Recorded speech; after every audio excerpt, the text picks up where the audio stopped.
বান্দরবানের রুমা উপজেলায় জাতীয় ভিটামিন এ প্লাস ক্যাম্পেইন ২০২৫ সফলভাবে বাস্তবায়নের লক্ষ্যে অ্যাডভোকেসি সভা অনুষ্ঠিত হয়েছে। রুমা প্রতিনিধি শৈখলা সিং মার্মার প্রতিবেদনে থাকছে বিস্তারিত। বৃহস্পতিবার সকাল ১১টায় উপজেলা স্বাস্থ্য কমপ্লেক্সের মিলনায়তনে এই সভা অনুষ্ঠিত হয়। সভায় প্রধান অতিথি হিসেবে উপস্থিত ছিলেন উপজেলা নির্বাহী কর্মকর্তা মোহাম্মদ আদনান চৌধুরী, উপজেলা স্বাস্থ্য ও পরিবার পরিকল্পনা কর্মকর্তা ডাক্তার মোহাম্মদ আবদুল্লাহ আল হাসানের সভাপতিত্বে বিশেষ অতিথি হিসেবে উপস্থিত ছিলেন উপজেলা পরিবার পরিকল্পনা কর্মকর্তা মোহাম্মদ রফিকুল ইসলাম।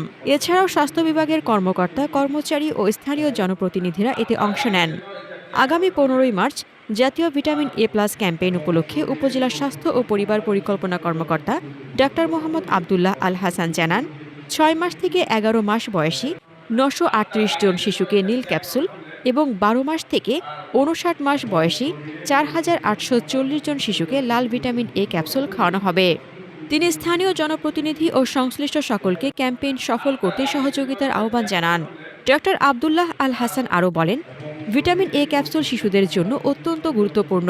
এটি শিশুদের দৃষ্টিশক্তি উন্নত করে এবং রাতকানা রোগ প্রতিরোধে সহায়তা করে। পাশাপাশি এটি রোগ প্রতিরোধ ক্ষমতা বৃদ্ধি করে, ফলে শিশুরা বিভিন্ন সংক্রমণ থেকে সুরক্ষিত থাকে। ভিটামিন এ শারীরিক বৃদ্ধি ও সঠিক ওজন বজায় রাখতে সাহায্য করে এবং ডায়রিয়া ও হামসহ অন্যান্য সংক্রমণের ঝুঁকি কমায়। এটি ত্বক ও শ্লেষ্মা ঝিল্লির সুরক্ষা নিশ্চিত করতেও সহায়ক ভূমিকা পালন করে।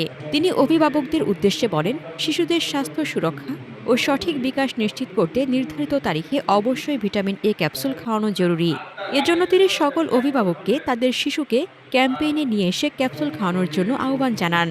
হাসনাতুজ্জাহান হিমু, দৈনিক খোলা চোখ। আপনার স্বপ্নের যাত্রা হোক ফ্লাই ইনফিনিটির সাথে।